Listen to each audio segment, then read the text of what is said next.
आइए बताएं आपको कि ग्रेटर नोएडा ऑटो एक्सपो के हॉल नंबर 9 में आग की खबर मिल रही है। हॉल नंबर 9 में शॉर्ट सर्किट की वजह से आग लगी है।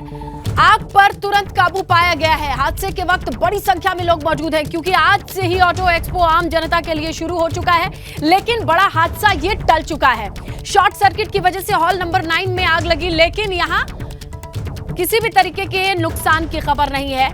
वक्त रहते स्थिति काबू में आ गई। आज के दिन ही ऑटो एक्सपो की शुरुआत हुई है। बड़ी संख्या में लोगों का पहुंचना लाजमी है, लेकिन इसी बीच ये आग की तस्वीरें देखिए आप। हॉल नंबर 9 से ये आग की लपटें उठती दिखाई दे रही हैं। हालांकि वक्त रहते काबू पा लिया गया क्योंकि सब व्यवस्थाएं होती हैं जब कहीं बड़ा आयोजन होता है और व्यवस्थाएं दुरुस्त हैं। फिलहाल आग से कोई नुकसान नहीं।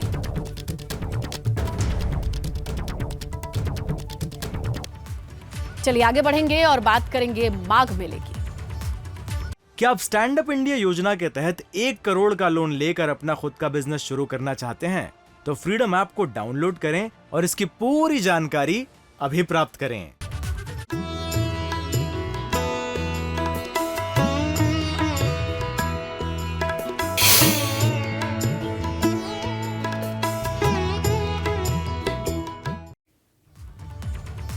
देखिए, प्रयागराज से खबर यही है कि मकर संक्रांति पर स्नान का सिलसिला जारी है। सुबह 8 बज के ये सिलसिला शुरू हुआ, जहां 4:50 तक 1 लाख श्रद्धालुओं ने सुबह 8 बजे तक 4.5 लाख श्रद्धालुओं ने डुबकी लगा ली।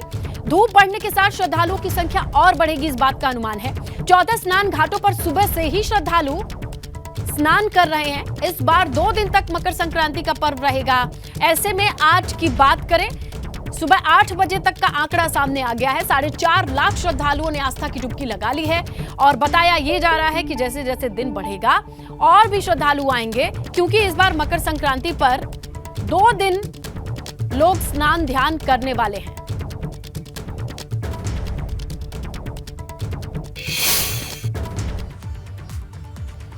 तो चलिए हम आपको 5 तस्वीरों के जरिए दिखाने और समझाने की कोशिश कर रहे हैं, जहां आस्था की डुबकी कैसे लगाई जा रही है। संगम तट पर पूजा पाठ की जो तस्वीरें हैं वो भी आपके सामने हैं। इसी बीच इतने लोग इकट्ठा हो रहे हैं तो सुरक्षा की व्यवस्थाओं पे भी नजर है। चाक चौबंद व्यवस्थाएं हैं।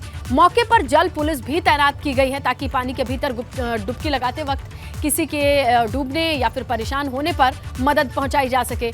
कुल मिलाकर के ये माना जा रहा है कि 50 लाख लोग इस माघ मेले में शामिल हो सकते हैं। 8 बजे तक का आंकड़ा सामने आया है। 4.5 लाख लोगों ने डुबकी लगा ली है सुबह 8 बजे तक ही, और ये आंकड़ा बढ़ता चला जाएगा क्योंकि इस बार संक्रांति के मौके पर 14-15 दोनों तारीख पे लोग आस्था की डुबकी लगा सकते हैं। ऐसे में संख्या बढ़ती चली जाएगी। आज के दिन सुबह 8 बजे तक 4.5 लाख लोगों ने डुबकी लगा ली है और व्यवस्थाओं पर पूरी नजर है। होनी भी चाहिए, इतनी बड़ी संख्या में लोग आते हैं। आस्था का केंद्र बनता है प्रयागराज। माघ मेले में साधु संत, नागा और आम लोगों की भी, खास लोगों की भी मौजूदगी होती है। ऐसे में ये पूरा मौका साल के एक बार ऐसे पर्व के तौर पर देखा जाता है जहां स्नान का महत्व बहुत बढ़ जाता है। इसीलिए प्रयागराज में माघ मेले की तस्वीरें बहुत खास होती हैं। कल्पवासी होते हैं जो कल्पवास करते हैं, रोज स्नान करते हैं। उनका बाड़ा, उनका टेंट और संगम से स्नान करते साधु संतों की ये तस्वीर साल में सिर्फ एक बार ही देखने को मिलती है।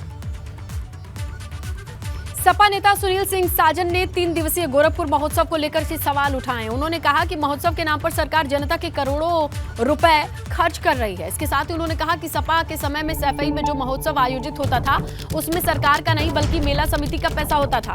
भाजपा के लोग सैफई महोत्सव से गोरखपुर महोत्सव की तुलना कर रहे हैं, जो कि बेबुनियाद है।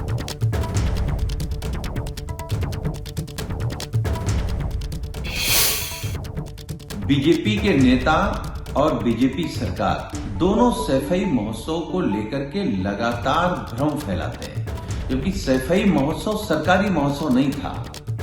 सैफई महोत्सव जो मेला समिति थी, जहां सैफई के लोग, आसपास के लोग उस समिति में थे, उस समिति आयोजन कराती थी। हाँ, जब समाजवादी पार्टी की सरकार होती थी तो सरकार का सांस्कृतिक विभाग जरूर कुछ कार्यक्रम कराता था, लेकिन जो बाकी पूरा महोत्सव था वो समिति कराती थी।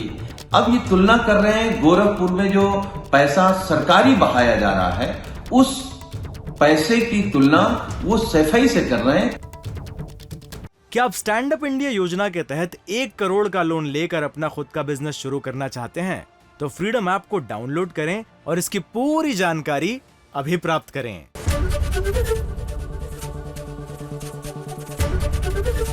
एबीपी गंगा, खबर आपकी, जुबान आपकी।